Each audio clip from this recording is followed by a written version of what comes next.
College football now underway. It's time for us to start looking ahead to April's draft and who some of the prospects are we should be keeping our eye on. Nolan, some big games already this weekend. Oregon and LSU, number 3 versus number 4. Who are the players that we should watch? Well, the main prospect in this game that I think scouts are really going to be looking at is Morris Claiborne from LSU, the big cornerback. Patrick Peterson's the guy that received all the attention last year, but Claiborne has great cover skills, great ball skills. He's a guy that can get first-round consideration. On the other side, you got LaMichael James, the running back. Very field fast, great instincts, great vision. Reminds me a lot of Tiki Barber, who went in the second round in 1997. He's a guy that I think could fit in that second to third round range. You know, he's only 195 pounds, doesn't have great size. Durability could be a question, and character's got to be evaluated as well. He's a guy that's going to get interest. Probably an early season Heisman candidate. We'll see, though, if that ends up translating to NFL success. Another big game, Boise State traveling down, playing Georgia in that Chick-fil-A kickoff. Who are the guys here that are important to watch? Well, Boise has a lot of prospects. One that I really like is Doug Martin. I think he's the top senior running back.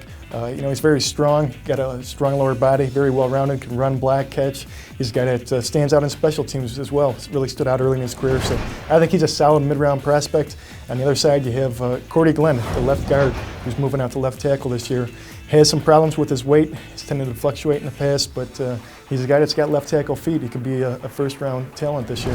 Now, we had talked about him last year as possibly coming out. He decides to stay another year. We'll see if that decision pays off. And finally, another big game, Miami and Maryland. A lot of talk around this one. So many players, 8 players suspended for Miami. But of the guys that are still there, who should we keep an eye on?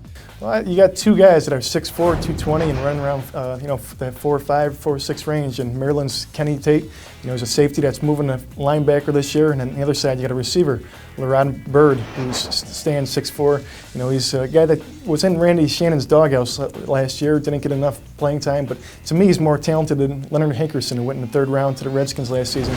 He's a guy that'll get consideration in the 2nd to 3rd round. Here's an early look at the guys you should be watching in college football. For the best scouting coverage, be sure to keep checking back at ProFootballWeekly.com.